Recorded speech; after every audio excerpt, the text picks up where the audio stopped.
আসসালামু আলাইকুম। আজকে আপনাদেরকে দেখাবো যাদের প্লে স্টোর থেকে অ্যাপস ডাউনলোড হচ্ছে না, তারা এই সমস্যাটা কীভাবে সমাধান করবেন।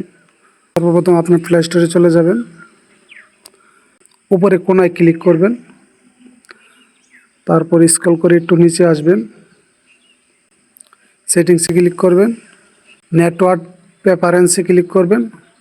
প্রথম যে অপশানটা এসেছে অ্যাপ ডাউনলোড প্রেফারেন্স, এখানে ক্লিক করবেন।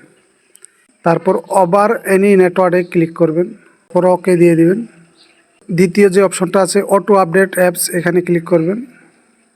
আপডেট ওভার ওয়াইফাই অনলি, এখানে ক্লিক করে দিবেন, ব্যাক করবেন। তারপর তৃতীয় যে অপশনটা আছে অটো প্লে ভিডিওস, এখানে ক্লিক করবেন। এখানে ডন্ট অটো প্লে ভিডিওস, এখানে ক্লিক করবেন, তারপর ওকে দিয়ে দিবেন। তারপর আরেকটি কাজ করতে হবে, আপনার প্লে স্টোরটি চাপ দিয়ে ধরে রাখবেন।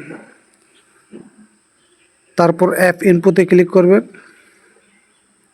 স্টোরেজ অ্যান্ড ক্যাশে ক্লিক করবেন,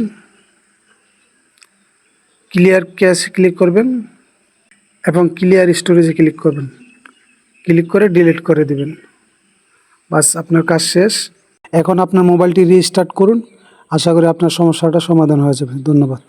যদি আমাদের ভিডিওটি ভালো লাগে অবশ্যই ভিডিওটিতে একটা লাইক দিবেন, চ্যানেলটি সাবস্ক্রাইব করবেন।